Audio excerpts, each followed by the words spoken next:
dulu, ini mohon maaf nih, saya mengutip menceritakan tentang Pak Hari Prabowo karena ceritanya baik. Dulu ketika beliau lagi katakanlah aktif, itu didesak kanan kiri atas untuk melakukan hal yang tidak benar. Pak Hari nggak mau, terus akhirnya deportasi. Resikonya orang lempeng kan kayak gitu Mas Toto. Kalau nggak ABS, nggak mau ABS, apa asal Bapak senang ya sudah, dipimpong sono, sono sih. Dan terus pasti ya Pak, dimutasi, dimutasi. Nah kemudian pada gilirannya kembali lagi. Terus akhirnya mengajukan pensiun dini. Ternyata Pak Hari yang itu kan orang yang beriman. Nah orang yang nggak beriman bagaimana? Tetap ada. Akhirnya beberapa tahun kemudian ketangkap KPK Mas. Ketangkap apa? Sampai saat ini masih ada Pak Hari. Masih. Yang di penjara gitu. Tuh, masih. Tuh, Pak Hari selamat. Pertolongannya apa? Kokohnya iman. Nah kalau sekarang betul, betapa luar biasanya Pak Hari.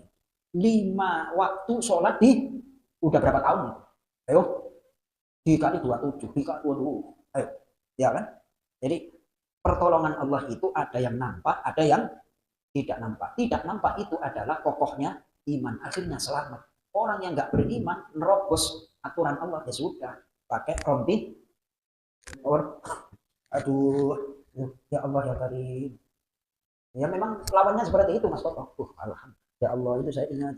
Oh iya ini ada pertolongan yang nampak, ada pertolongan yang tidak nampak. Pertolongan yang tidak nampak itulah kokohnya iman. Ada yang nampak pada gilirannya ya seperti Nabi Musa ketika sudah mentok, tongkatnya suruh pukul, jalan keluar. Dan itu pasti akan terjadi. Hal-hal yang tak terduga pertolongan dari Allah Subhanahu wa taala. Pak Tel, yang disampaikan. Berantakan juga Allah. Tuh, Allah. Berantakan semua itu. Iya, tuh, ya Allah. Itu jadi kita nggak perlu ngalami, cukup ngambil pelajaran dari saudara-saudara kita. Betapa Pak Hari diselamatkan oleh Allah, bentuknya adalah kokohnya iman. Kalau nggak kokoh, tuh, dia masuk penjara, keluarganya beran. Aduh, silakan Pak Den. Ya Allah. Waduh, betul, betul, betul. Baik, baik, baik, baik, baik, baik. Kita sambung. Ini baru beriman. Apalagi iman digabungkan dengan takwa. Baik, kita buka surah At-Tolak. Baik, itu memang ada ungkapan kalau dalam istilah Jawa ini ya. Wong wadon itu swarga nunut neraka katut, ya kan? Perempuan itu surganya ngikut suami, nerakanya ya berarti itu. Nah, kasusnya bagaimana? Apakah apa yang diperbuat oleh tentunya itu disandarkan kepada tanggung jawab laki-laki karena sudah wa akhadna minkum mitsaqan ghalidha. Kalian telah mengambil janji kepada Allah terhadap itu mitsaqan ghalidha dengan janji yang kuat. Nah, janji yang kuat itu maknanya adalah kalau dalam hadis dijelaskan ittaqullaha fin nisa. Hati-hatilah kalian, bertakwalah kalian kepada Allah dan berhati-hatilah terhadap perempuan. Karena sesungguhnya kalian mengambil, menghalalkan kemaluannya itu bi amanatillah dengan amanah Allah Subhanahu wa taala. Nah, terus eh, pertanyaan, jadi kalau apapun yang di apa tadi Pak Hari?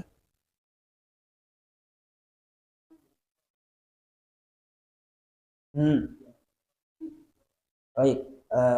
Secara tanggung jawab saya jawab iya. Akan tetapi secara tanggung jawab istri mengingatkan suami adalah tetap apa namanya dituntut. Kenapa? Suami kayak gitu enggak. Tapi tanggung jawab memang seperti itu, enggak terbebas. Apa? Terbebas. Maknanya seperti yang terjadi kepada Imro'atu Fir'aun. Ini surah At-Tahrim juga. Silahkan dibuka halaman 561. Halaman 561. Ayat yang ke-10. Halaman 561. Ya, ya, Mas Toto, baca terjemah bebas saja langsung. Ayat 10. Allah membuat perumpamaan bagi laki-laki, istrimu dan istrimu, dan banyak berada di bawah pengawasan dua orang hamba yang soleh di antara hamba-hamba. Lalu kedua istri itu berkhianat kepada kedua suami, tetapi kedua suaminya itu tidak dapat membantu mereka dan sikap. Dan dikatakan kepada kedua istri itu, masuklah kamu ke gua neraka. Ayat 11. Dan Allah membuat perumpamaan bagi orang-orang ketika dia berkata, wahai Tuhanku, bangunkanlah aku untuk sebuah rumah di sisimu. dalam surga, dan selamatkanlah aku dari Fir'aun dan perbuatannya, dan selamatkanlah aku dari tangan mulut. Baik, ini konteksnya adalah mudah-mudahan bisa menjawab pertanyaan Pak Ari. Jadi apapun yang dilakukan oleh suami, istri enggak bertanggung. Ya memang wewenang sopirnya itu kan suami. Nah, apakah Sayyidah Asiyah istri Fir'aun itu tidak ngingetin Fir'aun? Oh, ngingetin tentunya, tapi kan nggak digubris. Lalu ya sudah, nggak bertanggung, terbebas. Makanya saya baca tafsirnya ini, kenapa bangunkanlah rumahku di surga? Karena udah enak bersanding dengan Fir'aun. Lanjut, Mas Toto. Ayat 12. Dan banyak putri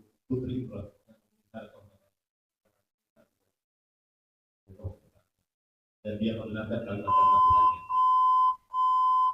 dan dia membenarkan kalimat-kalimat Tuhannya, dan dia termasuk orang-orang yang taat. Masya Allah. Tuh, kurang lebih demikian apa yang bisa saya sampaikan. Mudah-mudahan ayat-ayat yang kita kaji benar-benar menambah keimanan kita. Tentunya setiap ayat yang kita kaji akan membawa kebahagiaan baik di dunia lebih-lebih nanti di akhirat. Amin. Ya. Ya.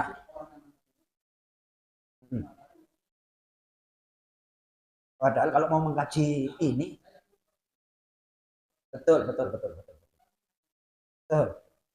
Terima kasih masukannya Mbak Ari. Mudah-mudahan menambah wawasan dan menambah keimanan kita kepada Allah Subhanahu wa taala. Kita tutup dengan doa kafaratul majlis. Subhanakallahumma wa bihamdika asyhadu an la ilaha illa anta astaghfiruka wa atubu ilaik. Assalamualaikum warahmatullahi wabarakatuh.